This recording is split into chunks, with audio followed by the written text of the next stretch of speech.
How you doing? This is Willie Mandrell with the Mandrell Company, and we're going to talk a little bit about cash flow.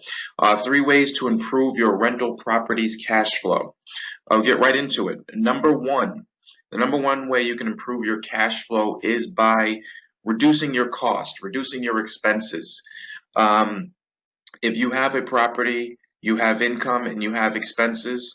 The income is typically the rental income coming in, and the expenses are your costs going out. Your expenses include if you own a property where the utilities are shared, your heating or your electricity might be your one of your expenses. And by constantly monitoring those expenses, your electricity, your water, and any other utilities that are connected to the property or connected to those tenant units is a good opportunity to turn around and say, how do we reduce those expenses? How do we bring down those costs to ultimately increase our cash flow? So constantly taking a look on a monthly basis, on a quarterly basis at what are you spending, where are you spending it, whether it be landscaping or snow removal or any other cost, how do we reduce those? How do we find another service provider, another vendor at a lower cost that will bring down our expenses, ultimately improving our cash flow? So that's number one, reducing your expenses. Number two would be improving your income or bringing in more income. Ultimately, cash flow is determined by the amount of income brought in minus the expenses put out. So the more income you bring in, the more money you put in your pocket, or the more cash flow that is produced from the property. So how do you increase your income? You could turn around and number one, make sure that you are at market rents with your tenants. A lot of times, landlords who've owned property for several years don't pay attention to what the rental market is within their particular neighborhoods. They say, well, the property is paying me right now. I'm putting money in my pocket. I don't want to disrupt the natural order of things. I want to keep everyone happy, keep them paying.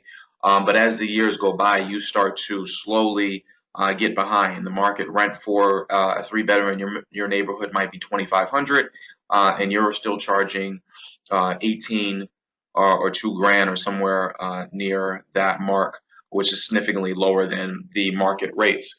So turning around, looking at the markets, talking to your local real estate agent or your local rental agent, and figuring out what is the market rent for your particular property.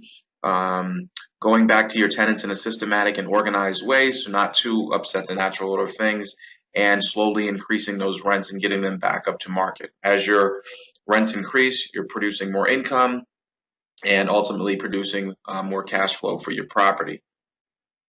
Uh, you can also increase your income by adding services as well. Laundry in the basement, providing coin-operated laundry machines in your basement, providing parking if it's available, if there's an extra lot available within a neighborhood, potentially paving that over and providing parking to your tenants and charging extra for that. Is there garage? Is there storage? Can you provide storage in your basement and add another $100 to the rent for those storage units? So how do you provide extra services as well to increase that income to ultimately increase your cash flow? And number three, again, it kind of goes back to reducing your expenses. One of the biggest costs that you have as a landlord or as a rental property operator is your mortgage. If you can reduce the monthly outlays of cash that is taken up by your mortgage, your taxes, and insurance, then you can increase your cash flow that way as well. And one of the easiest ways to bring down that cost is by refinancing. So right now, your mortgage is, let's call it a 30-year fixed, and you have a 5% interest rate, and you have a payment every month based on where you bought the property. If you turn around and go back to your mortgage broker and say, I don't want to pull any cash out, I don't want to change anything, all I want to do is refinance and cut my payments down. So I'm stretching the mortgage back out over 30 years and reducing my payments, which ultimately reduces your expenses, which increases your cash flow, if that makes sense. If your mortgage is now $3,000 a month, you go back to your mortgage broker and you say, hey, I've been paying on this thing for 10 years.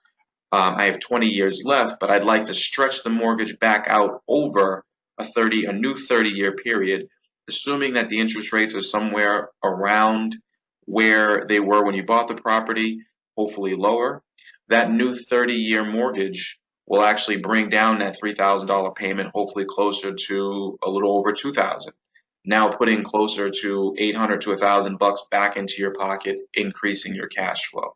So number 3 would be going back to your mortgage broker and refinancing your mortgage to hopefully reduce your monthly expenses and increase your cash flow from there. So those are the three best ways to improve your rental property's cash flow. Ultimately, cash flow is the key to survival for any landlord, and ultimately decreasing your expenses or reducing your expenses and increasing your income will improve that cash flow number. Thanks for watching our video. Did you find this information useful? If so, please remember to like this video and subscribe to our channel for more helpful videos. I would also encourage you to share this video with your friends and your family. Thanks again for watching, and we'll talk to you soon.